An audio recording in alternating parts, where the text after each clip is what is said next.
तासु श्राप हरि दीन प्रमाना, कौतुक निधि कृपाल भगवाना।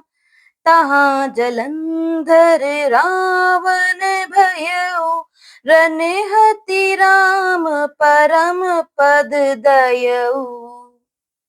अर्थात लीलाओं के भंडार कृपालु हरि ने उस स्त्री के श्राप को प्रमाण दिया, अर्थात स्वीकार किया। वही जलंधर उस कल्प में रावण हुआ, जिसे श्री रामचंद्र जी ने युद्ध में मारकर परम पद दिया।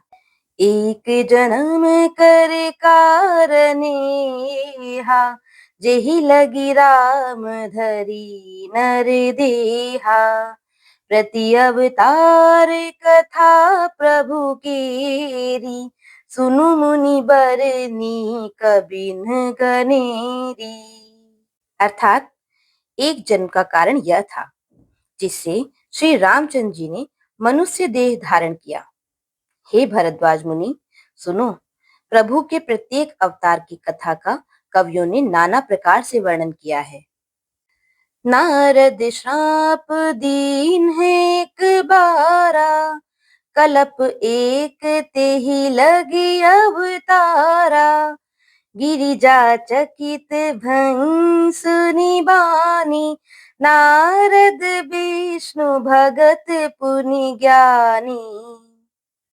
अर्थात एक बार नारद जी ने शाप दिया, अतः एक कल्प में उनके लिए अवतार हुआ। यह बात सुनकर पार्वती जी बड़ी चकित हुई और बोली कि नारद जी तो विष्णु भक्त और ज्ञानी हैं।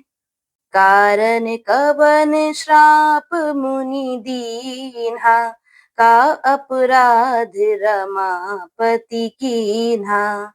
यह प्रसंग मोहि कहु पुरारी, मुनि मन मोह आचरज भारी।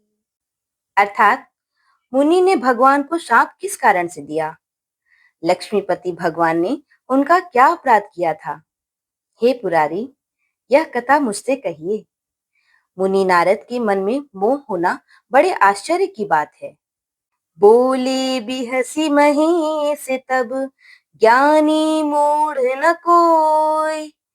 जेहि जस रघुपति करहीं जब, सो तस तेहि छन होई। सो तस तेहि छन होई। अर्थात तब महादेव जी ने हंसकर कहा, ना कोई ज्ञानी है ना मूर्ख।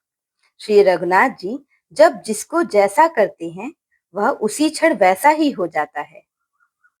कहूँ राम गुण गाथ, भरद्वाज सादर सुनहु।